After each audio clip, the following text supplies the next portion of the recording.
Hello everyone, so আমি finally কিছুদিন আগে নিজের ড্রিম কম্পিউটার টেবিল কিনে ফেলছি। এটা হচ্ছে আমার আগের সেটআপ, ভালো না আমি জানি, এটা অনেক রিস্কি সেটআপ ছিল। আর আমি এখানে জাস্ট ওয়েট করতেছি মাথায় হাত দিয়ে। আমি এটা ডেস্ক বিল্ডার বাংলাদেশ থেকে কিনছিলাম। এটা আপনি অ্যাপ থেকেও কন্ট্রোল করতে পারবেন, রিমোট থেকেও কন্ট্রোল করতে পারবেন, অনেকগুলো অপশন পাবেন। আপনারা কাস্টমাইজও করে নিতে পারবেন যে ড্রয়ারের শেপ কেমন হবে। আমি জাস্ট একটু সাইজ বড় করেছিলাম কারণ আমার ল্যাপটপ আছে, আমার পিসি নাই।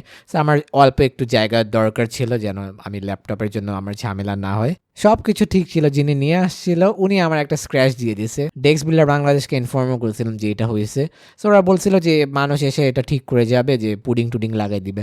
আমি আবার এটা নিয়ে আর বেশি করি নাই, মাথা ঘামাই নাই, আমার এটা মনিটর পিছেই থাকে। বাট স্টার্টে দিকে কষ্ট লাগছিল কারণ 17,000 টাকা দিয়ে যদি আপনি এই জিনিস ফেস করেন তাহলে দুঃখ তো লাগবে। সো এটা ছিল আমার আজকের খিচুড়ি ব্লগ। আমি বলতে পারতেছি না এটা এক্স্যাক্টলি কি নাম দিব কারণ আমি এটা রিভিউ করছি, আবার র্যান্ডামও ছিলাম অনেক। আশা করি আপনারা এনজয় করলেন। নেক্সট ভিডিও দেখা হচ্ছে, টাটা।